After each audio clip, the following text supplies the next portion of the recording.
Bienvenue à l'Église Connexion, bienvenue en particulier si vous êtes là pour la première fois ou si vous nous rendez visite. Aujourd'hui, normalement, nous étions censés commencer une nouvelle série dans le livre du prophète Michée, mais Jason, qui a commencé à préparer les premières prédications, n'était pas dispo pour des problèmes de santé. Il a le Covid, mais c'est moins pire que les fois d'avant. Donc on peut prier pour lui. Et pense aussi à toutes les personnes qui sont malades. Il y en a quelques-uns dans l'église. Et pensons-leur envoyer un message, etc. Pas les visiter sinon le Covid. Donc je vais prier pour le message et je vais nous remettre à Dieu pour sa parole. Notre Père, notre Dieu, merci pour ta parole. Merci Père pour la grâce que tu nous donnes de nous retrouver. Merci Père, c'est un privilège de nous retrouver ce dimanche. Et Père, on te supplie que tu disposes nos cœurs, que tu nous fasses grâce, que tu nous bénisses par ta parole, que tu nous aides par ton Saint-Esprit, que tu m'aides à la dire fidèlement, que tu nous aides à nous rapprocher de toi par ta parole. Et Père, nous pensons à nos frères et sœurs dans les zones où ils ne peuvent pas se rassembler. Maintenant que la guerre est proche de nous, on pense à nos frères en Ukraine, mais aussi dans les autres endroits du monde.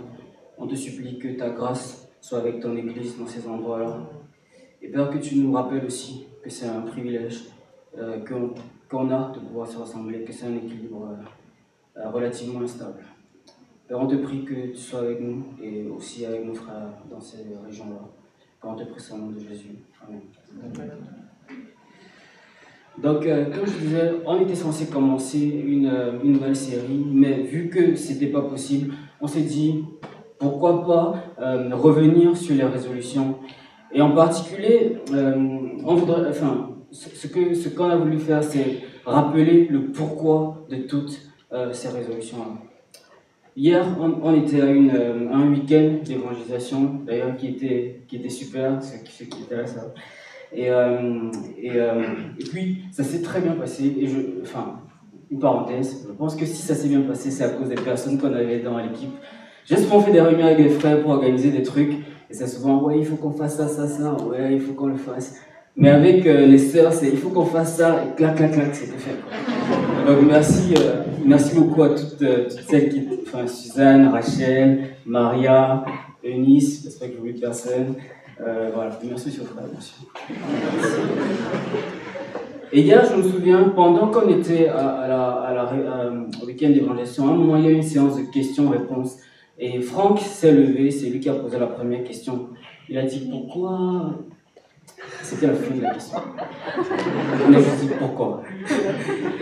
Et je trouve qu'on peut se poser ces questions avec toutes les résolutions qu'on a faites. On a parlé des différentes disciplines que Dieu nous donne pour nous rapprocher de lui, pour édifier notre foi, pour nourrir notre vie spirituelle.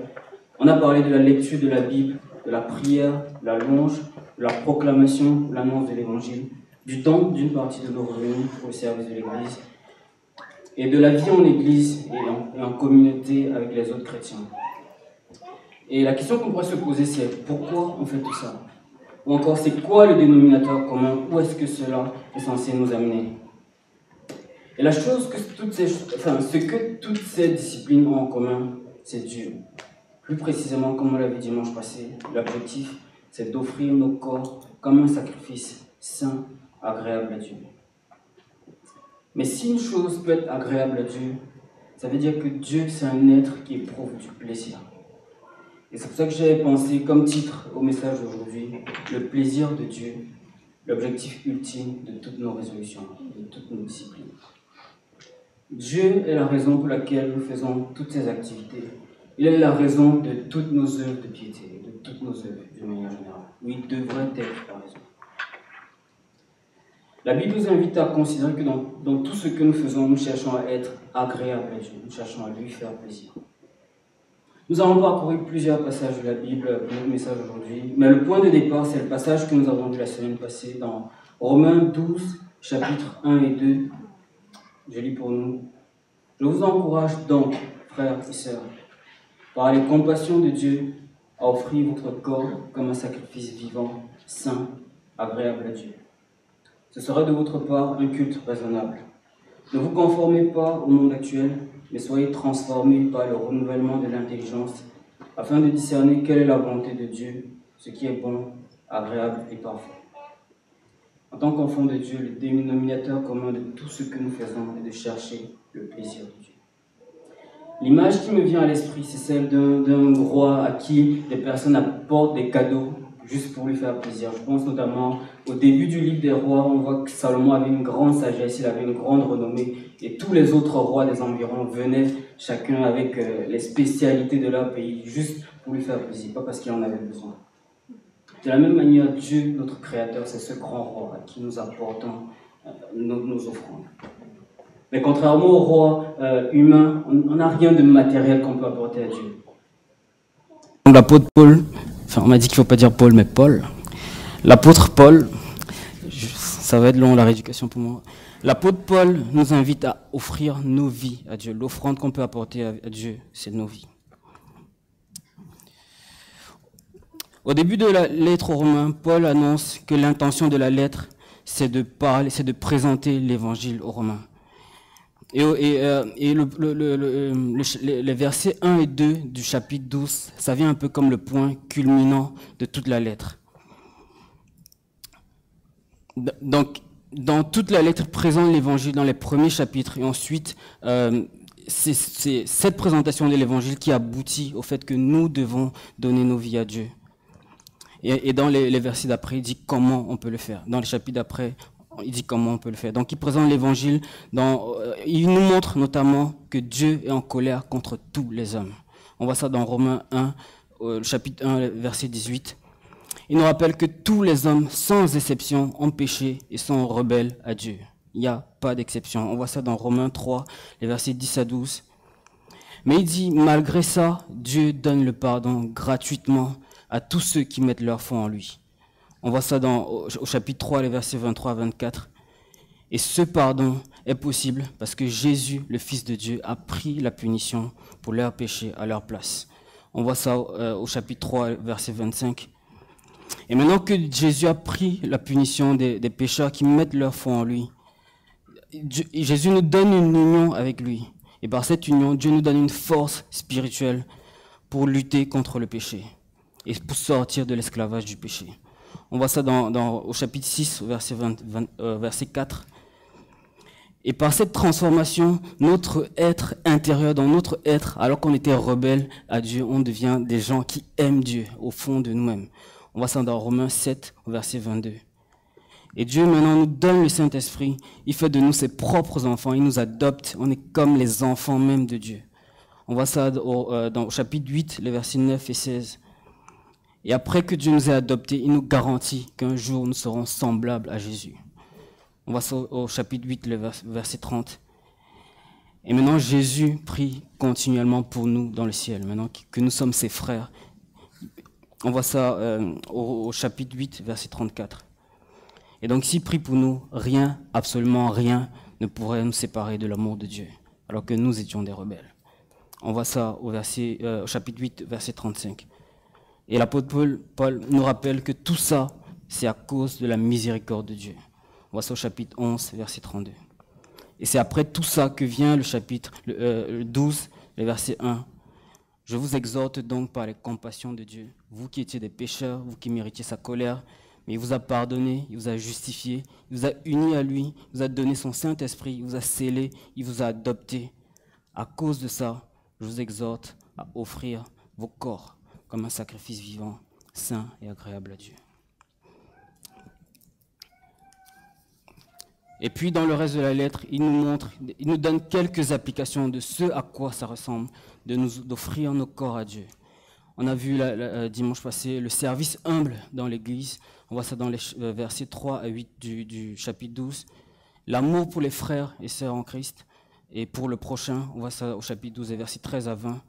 La soumission aux autorités, le fait de payer les impôts par exemple, on voit ça au chapitre 13, versets 1 à 7. Et puis l'effort de préserver la paix, même quand on a des opinions divergentes, entre autres. On voit ça au chapitre 14.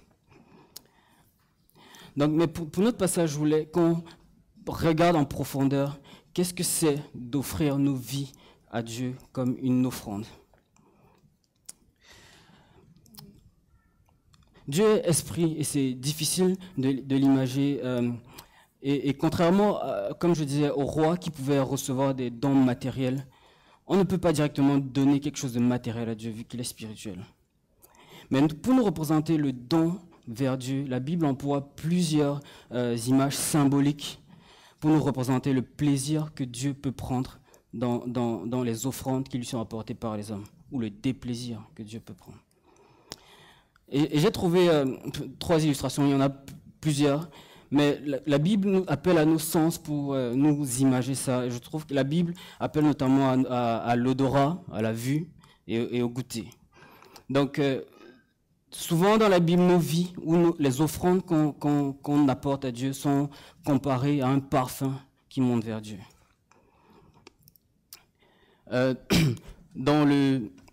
Notamment, on voit ça dans l'Ancien Testament avec les sacrifices dans Exode, au chapitre 29, le verset 18. Il est dit, tu brûleras le bélier sur l'autel. C'est un holocauste à l'Éternel. C'est un sacrifice consumé par le feu, d'une agréable odeur à l'Éternel. Je pense pas que l'odeur des holocaustes montait jusqu'au ciel, mais le but c'est de nous montrer quelque chose d'agréable à Dieu. Je sais pas pour vous s'il y a des odeurs qui vous évoquent des bons souvenirs. Souvent il y a des odeurs comme ça qui nous évoquent des bons souvenirs. Dans mon cas, j'ai grandi au Cameroun et du coup, quand je rentre au Cameroun, on a ce qu'on appelle le soya au Cameroun. En fait, c'est une sorte de viande émincée qu'on met sur des broches et qu'on fait cuire au feu. Et au Cameroun, il y a plusieurs régions et c'est seulement les gars du Nord qui savent faire ça. Et du coup, il y a un quartier au Cameroun qu'on appelle le ministère du soya, parce que dans tout ce quartier-là, il y a des gars qui font ça partout. Et récemment, quand j'étais au Cameroun avec mon frère, on s'est dit, faut pas qu'on rentre sans aller au ministère du soya. Et on est arrivé, il y avait 2 stands, il y avait un stand où il y avait une longue queue et un stand où il y avait personne. On a regardé, on s'est dit, lui il est du Nord, donc on va faire la queue. C'est des épices qui sont comme rien au monde. Je fais un peu agence touristique pour le Cameroun, mais si vous y allez au ministère du soya. Et donc souvent pour nous faire plaisir, nos parents ramenaient du soya à la maison ou bien nous amenaient là-bas. Et donc ça me rappelle mon enfance, ça me rappelle des bons souvenirs. Je vois les sourires sur les visages des Camerounais. Et donc il y a des odeurs comme ça qui nous rappellent juste qui nous sont agréables à cause de ce que ça nous rappelle, à cause du délice que ça nous évoque. Peut-être ça vous évoquerait pas la même chose que moi d'ailleurs. Et la Bible nous montre que c'est pareil pour le peuple de Dieu, quand il peut lui être agréable à ce point-là. La Bible nous image ça comme une odeur agréable qui monte à Dieu. Je lis encore dans Ézéchiel 20, les versets 40 à 41. « Car sur ma montagne sainte, sur la haute montagne d'Israël, dit le Seigneur l'Éternel, là toute la maison d'Israël, tous ceux qui seront dans le pays me suivront. Là je les recevrai favorablement, je rechercherai vos offrandes, les prémices de vos dons, et tout ce que vous me consacrerez. Je vous recevrai comme un parfum d'une agréable odeur. Quand je vous aurai fait sortir du milieu des peuples et rassembler des pays où vous êtes dispersés, et je serai sanctifié par vous aux yeux des nations. » Une autre image qu'on voit dans la Bible pour symboliser le côté agréable que Dieu peut avoir dans les offrandes qu'on lui apporte, notamment dans nos vies, c'est avec c'est côté visuel, et c'est l'apôtre Paul qui s'en sert dans 2 Timothée 2, les versets 20 à 22. Il dit, dans une grande maison, il n'y a pas seulement des vases d'or et d'argent, il y a aussi de bois et de terre. Les uns sont des vases d'honneur et les autres sont d'un usage vil. Si donc quelqu'un se conserve pur et en s'abstenant de ces choses, il sera un vase d'honneur, sanctifié, utile à son maître, propre à toute bonne œuvre. Fuis les passions de la jeunesse et recherche la justice, la foi, la charité, la paix avec ceux qui invoquent le Seigneur d'un cœur pur. Encore une fois, je me souviens quand j'étais petit, les parents avaient toujours 2 vaisselles. Il y avait une vaisselle qu'on voyait jamais, c'était caché dans les armoires. Et qu'il y avait un invité de marque qui arrivait, là on sortait, et on disait, mais il y a ça dans cette maison. Et nous, on utilisait, des trucs en inox et tout ça. Et de la même manière, l'apôtre Paul nous invite à considérer que Dieu a plusieurs types d'ustensiles. Il y a des vases qui peuvent être, des ustensiles qui peuvent être pour un usage vil. Il nous appelle avec nos vies à faire en sorte qu'on soit des ustensiles d'un usage d'honneur pour Dieu. le genre d'ustensile qu'on sortirait pour les grandes occasions. Enfin, la troisième illustration qu'on voit dans la Bible pour symboliser un don agréable à Dieu, il y en a peut-être plusieurs autres, mais souvent l'image de la vigne revient. Bon, déjà, l'excès de vin, c'est un péché, la Bible le dit clairement, mais quand ce n'est pas l'excès, le vin, c'est une bonne chose que Dieu a créée. Dans le psaume 104, versets 14 à 15, le psalmiste rappelle les cadeaux que Dieu a fait aux hommes. Il dit, il fait germer l'herbe pour le bétail et les plantes pour les besoins de l'homme, afin que la terre produise de la nourriture. Le vin qui réjouit le cœur de l'homme et fait plus que l'huile resplendir son visage et le pain qui soutient le cœur de l'homme. Je me souviens une fois, une fois j'ai visité une vigne. C'était la seule fois et c'était vraiment fascinant et on est tombé sur des vignerons, c'était des gens passionnés par leur métier.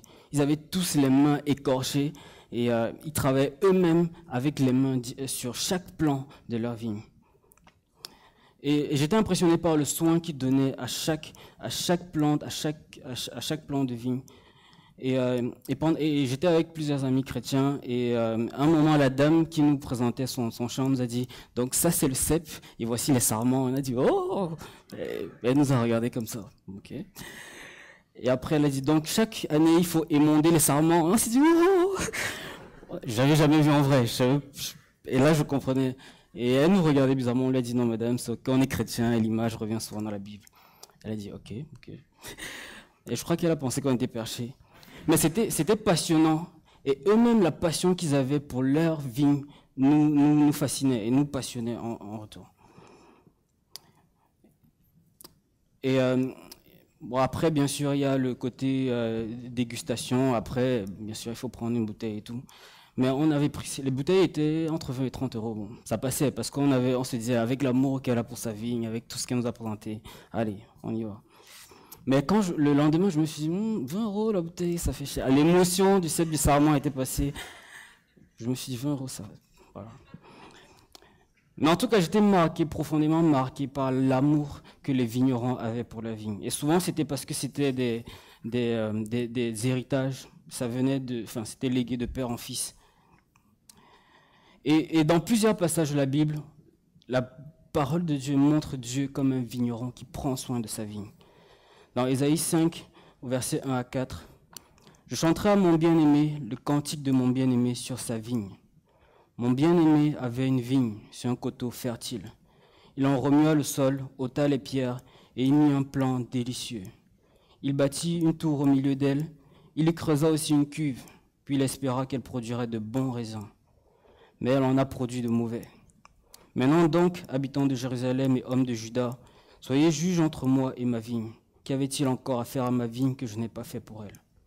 Pourquoi, quand j'espérais qu'elle produirait de bons raisins, en a-t-elle produit de mauvais? » Donc on voit que les prophètes se servent de cette image de la vigne, la vigne, ce qui produit le vin, qui donne du plaisir à l'homme, et cette image de Dieu comme le vigneron. Et bien sûr, la vigne, c'est le peuple de Dieu dans lequel Dieu trouve son plaisir. Dans Ésaïe 27, il y a beaucoup d'images, mais dans Ésaïe 27, encore versets 2 et 3, « En ce jour-là, chantez un cantique sur la vigne. Moi, l'Éternel, j'en suis le gardien.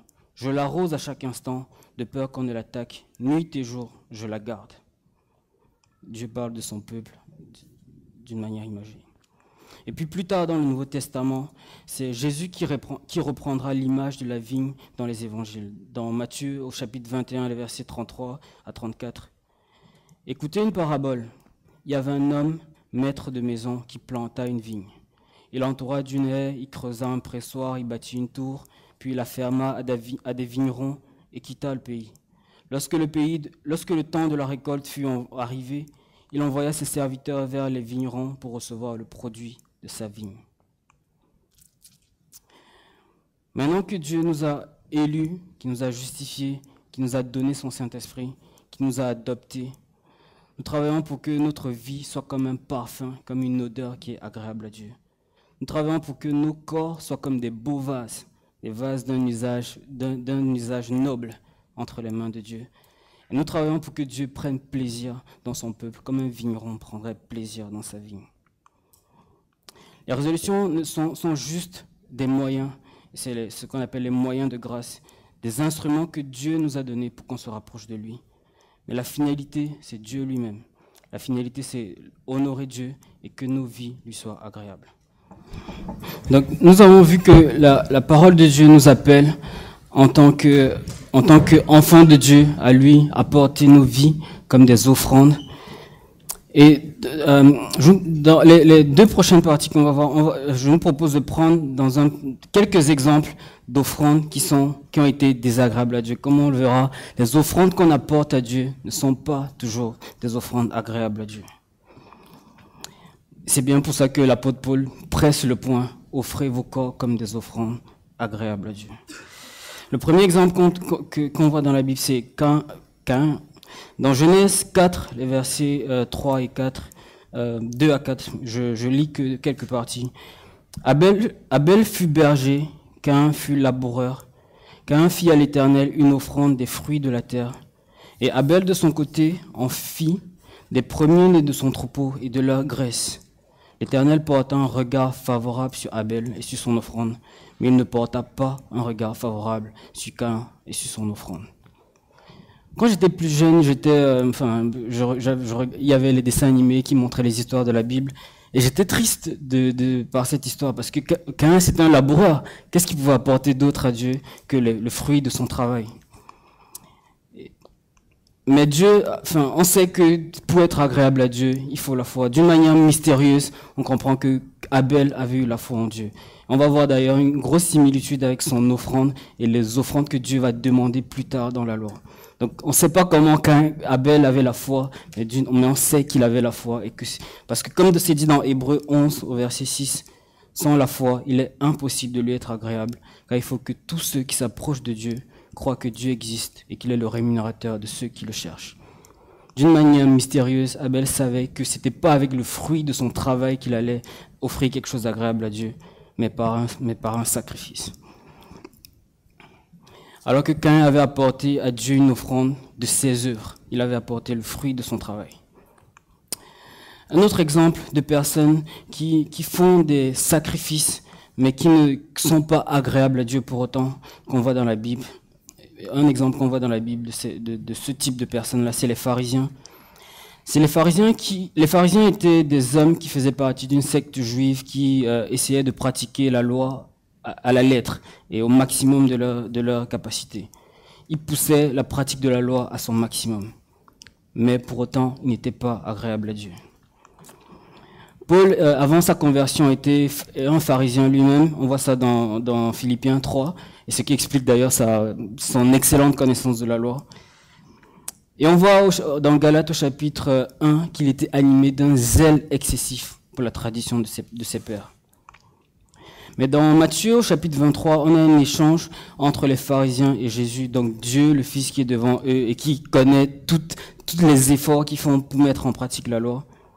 Et dans Matthieu 23, verset 15 notamment, Jésus leur dit « Malheur à vous, scribes et pharisiens hypocrites, parce que vous courez la mer et la terre pour faire un prosélyte, et quand il est devenu, vous en faites un fils de la géhenne, 2 fois plus que vous. » Le zèle des pharisiens était tel qu'ils pouvaient faire des distances, et des distances pourraient faire, entre guillemets, même Paris-Marseille, pour faire juste un disciple. Ils étaient vraiment zélés, mais ils n'étaient pas agréables à Dieu pour autant. Et c'est Dieu le Fils qui est en face d'eux qui leur dit « Malheur à vous ». Ou un autre exemple de leur zèle qu'on voit dans les évangiles, au verset 23 du chapitre 23. C'est toujours le Seigneur Jésus qui parle. « Malheur à vous, scribes et pharisiens hypocrites, parce que vous payez la dîme de la menthe, de la nette, du cumin, et que vous laissez ce qui est plus important dans la loi, la justice, la miséricorde, la fidélité. C'est là qu'il fallait faire, c'est là ce qu'il fallait pratiquer sans négliger les autres choses. » Les pharisiens étaient fidèles dans leur dîme. Ils donnaient même la dîme des épices. Mais leurs sacrifices et tous leurs efforts n'étaient pas agréables à Dieu pour autant. Et dans Jean 5, le Seigneur mettra le doigt sur le cœur de leurs problèmes. Ils ne cherchaient pas à faire plaisir à Dieu. Tout leur sacrifice n'était pas en vue d'être agréable à Dieu. Mais ils prenaient plaisir dans le regard des hommes. Quand les hommes voyaient leur piété, c'était ça leur satisfaction. Dans Jean 5, au verset 44, le Seigneur dit « Comment pouvez-vous croire, vous qui tirez votre gloire les uns des autres et qui ne cherchez pas la gloire qui vient de Dieu seul ?» Et plus loin, dans une autre conversation, Jésus leur dit, à mon sens, la pire des choses que Jésus pourrait dire à un homme. Dans Jean 8, verset 24, le Seigneur leur dit « C'est pourquoi je vous ai dit que vous mourrez dans vos péchés. Alors si vous ne croyez pas ce que je suis, vous mourrez dans vos péchés. » C'est la pire des choses qui pourrait arriver à un homme. Et pourtant, il faisait tout ce que la loi demandait. Enfin, en superficie. Un autre exemple de personnes qui faisaient beaucoup de sacrifices, mais qui n'ont pas été agréables à Dieu, c'est les Juifs qui n'ont pas reconnu Jésus comme le Messie. Dans Romains 10, versets 1 à 4, c'est l'apôtre Paul qui parle. « Frères, le vœu de mon cœur et ma prière à Dieu pour eux, c'est qu'ils soient sauvés. Je leur rends le témoignage qu'ils ont du zèle pour Dieu, mais sans intelligence. Ne connaissant pas la justice de Dieu et cherchant à établir leur propre justice, ils ne se sont pas soumis à la justice de Dieu, car Christ est la fin de la loi pour la justification de ceux qui croient. » L'apôtre Paul montre que les Juifs avaient vraiment un vrai zèle, mais juste qu'ils n'avaient pas la compréhension qu'on ne peut pas se justifier soi-même par ses propres œuvres devant Dieu, et qu'il fallait mettre sa foi en Jésus. Et toutes leurs œuvres étaient vaines, tous leurs sacrifices étaient vains et pas agréables à Dieu. Mais d'autre part, dans la Bible, on nous montre des exemples de sacrifices ou bien de personnes qui s'offraient à Dieu et qui étaient agréables à Dieu. Le premier exemple auquel je pense, c'est Job. Dans Job 1, verset 8, l'Éternel dit à Satan, « As-tu remarqué mon serviteur Job? Il n'y a personne comme lui sur la terre. C'est un homme intègre et droit, craignant Dieu et se détournant du mal. » Dans Job 2, le verset 3, l'Éternel dit à Satan, « As-tu remarqué mon serviteur Job? Il n'y a personne comme lui sur la terre. » Ça, c'est après que Job ait commencé à subir les épreuves que Satan lui envoyait avec la permission de Dieu. « As-tu remarqué mon serviteur Job? Il n'y a personne comme lui sur la terre. C'est un homme intègre et droit, craignant Dieu, se détournant du mal. Il demeure ferme dans son intégrité et tu m'excites à le perdre sans motif. » Job, quand on lit l'histoire de Job, on voit que sur la terre, il était complètement dans les ténèbres, il traversait des épreuves horribles. Mais dans le ciel, Dieu chantait ses louanges. Dieu disait à Satan, regarde mon serviteur Job. Et je me dis, c'est ça l'objectif, c'est ça que devrait être l'objectif de nous en tant qu'enfants de Dieu. Pas le regard des hommes, pas même notre propre satisfaction, mais que Dieu soit dans le ciel et dire, regarde mon serviteur. Un tel. Je ne vais pas citer de nom, je ne vais pas faire de... Mais j'espère que Dieu dit ça de moi, j'espère que Dieu dit ça de moi. Nous sommes des hommes et des femmes qui devons vivre devant Dieu, pas devant les hommes. Et pour entendre un jour, Jésus nous dit, bon et fidèle serviteur, entre dans la gloire de ton maître. Comme Paul disait dans un autre passage, le vrai juif cherche la louange de Dieu. La louange des vrais juifs vient de Dieu. La louange de ceux qui appartiennent vraiment au peuple de Dieu. Un autre exemple de sacrifice agréable qu'on voit à Dieu, c'est d'un sacrifice agréable à Dieu qu'on trouve dans la Bible, c'est les dons de l'Église. Dans Philippiens au chapitre 4, verset 18, c'est l'apôtre Paul qui parle. « J'ai tout reçu. Je suis dans l'abondance, j'ai été comblé de biens en recevant par Épaphrodite ce qui vient de vous comme un parfum de bonne odeur, un sacrifice que Dieu accepte et qui lui est agréable. » Donc l'apôtre Paul reprend l'image du parfum qui monte à Dieu pour dire les dons financiers qu'il a reçus des Philippiens, c'est une offrande agréable à Dieu.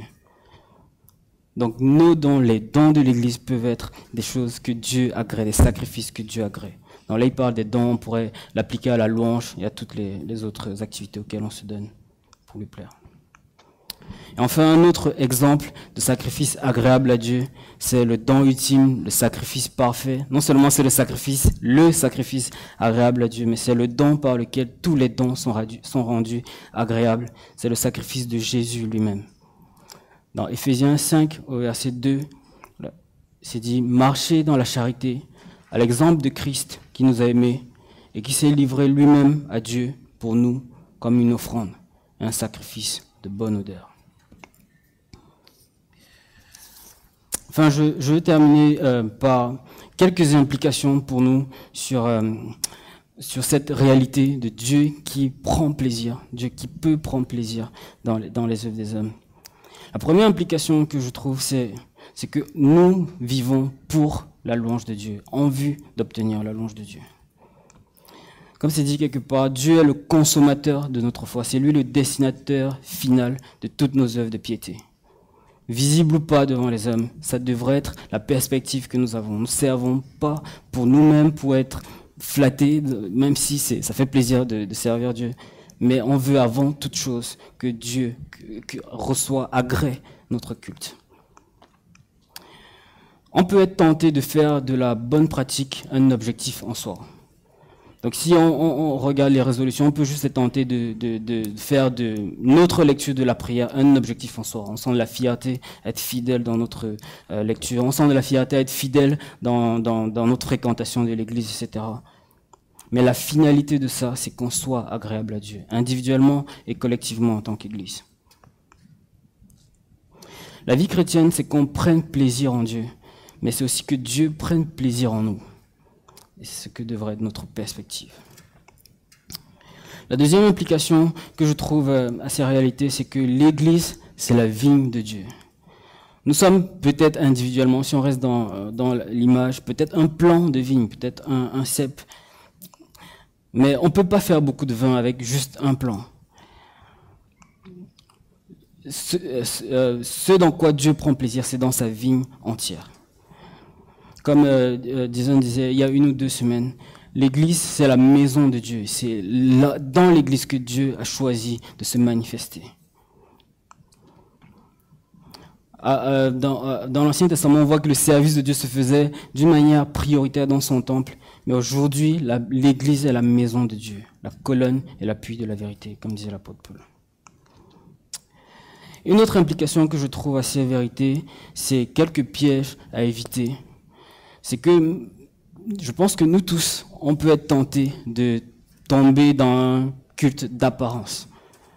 On le voit avec les pharisiens qui avaient peut-être, dans leur première intention, on ne sait pas, qui avaient peut-être une bonne intention au départ, mais au final, c'était juste un culte pour l'apparence, pour les autres. Ils prenaient plaisir dans le regard des autres. Un autre piège dans lequel on pourrait tomber, je trouve, c'est l'activisme. On peut se retrouver à prendre plaisir juste dans le fait d'être actif, à s'auto-satisfaire de l'activité, du service. Mais même il faut bien sûr rester actif pour le Seigneur, mais l'objectif, ça doit être pour le Seigneur. Parce qu'il y avait comme on voyait les pharisiens qui pouvaient faire des longues distances pour faire un seul disciple, mais leur vie n'était pas agréable à Dieu, et leur offrande non plus. Enfin, le troisième piège que je trouve, c'est la fausse piété. Je trouve que dans le monde, il y a aussi une forme de moralité. Je vais taper sur personne, donc je préfère ne pas citer d'exemple. Mais dans le monde, il y a des sortes de cultes de moralité où quand tu fais ça, c'est acceptable pour le monde. Mais j'ai pensé à ce passage dans 2 Timothée 3, versets 2 à 5. Les hommes seront égoïstes, amis de l'argent, fanfarons, hautains, blasphémateurs, rebelles à leurs parents, ingrats, irréligieux, ayant l'apparence de la piété, mais reniant ce qui en fait la force. Même avec les bonnes intentions, celui qui n'a pas la foi en Jésus et qui n'a pas la foi en Dieu ne peut pas être agréable à Dieu. Comme on a vu, sans la foi, il est impossible d'être agréable à Dieu. Quelqu'un qui fait des bonnes œuvres, mais qui n'a pas sa foi en Jésus, c'est comme quelqu'un qui vit dans un monde, il a le soleil, il a le souffle de vie, mais il ne reconnaît pas celui qui lui a donné tout ça, mais il veut faire des bonnes œuvres. On ne peut pas être agréable à Dieu sans la foi. Enfin, je nous laisse avec ce dernier passage. Dans Genèse 17, verset 1. Lorsqu'Abraham fut âgé de 99 ans, l'Éternel apparut à Abraham et lui dit : « Je suis le Dieu Tout-Puissant, marche devant ma face et sois intègre. La foi, dans un certain sens, c'est la pleine conscience de la réalité et de la présence de Dieu. On ne le voit pas, mais on vit pleinement conscient que Dieu est présent, ses regards sont sur nous. Et on vit non pas pour plaire aux hommes, non pas pour se complaire en soi-même, mais pour honorer Dieu et lui offrir un culte agréable. Donc, marchons comme des gens qui marchent devant la face de Dieu. Je vais prier pour nous. Père, merci pour ta parole. Père, je te prie pour mes frères, je te prie pour moi-même. Merci, Père, pour les enseignements que nous avons entendus sur les disciplines. Merci, Père, pour ces moyens de grâce que tu nous donnes, par lesquels on peut te connaître, on peut nous réjouir en toi, on peut trouver le soutien dans l'Église. Et Père, je veux te supplier que tu nous aides à tourner nos regards vers toi, à considérer que tu es le Dieu qui a planté sa vigne, qui l'a arrosée, qui en prend soin, et qui est celui qui doit être le destinataire de toutes choses. Père, je te prie que nous soyons des hommes et des femmes qui marchent devant toi, devant ta face, et dont la seule finalité, c'est de t'être agréable. Père, je te prie que tu nous bénisses, que tu nous rapproches de toi, que tu fortifies notre foi. Père, on te prie ça au nom de Jésus, ton Fils. Amen.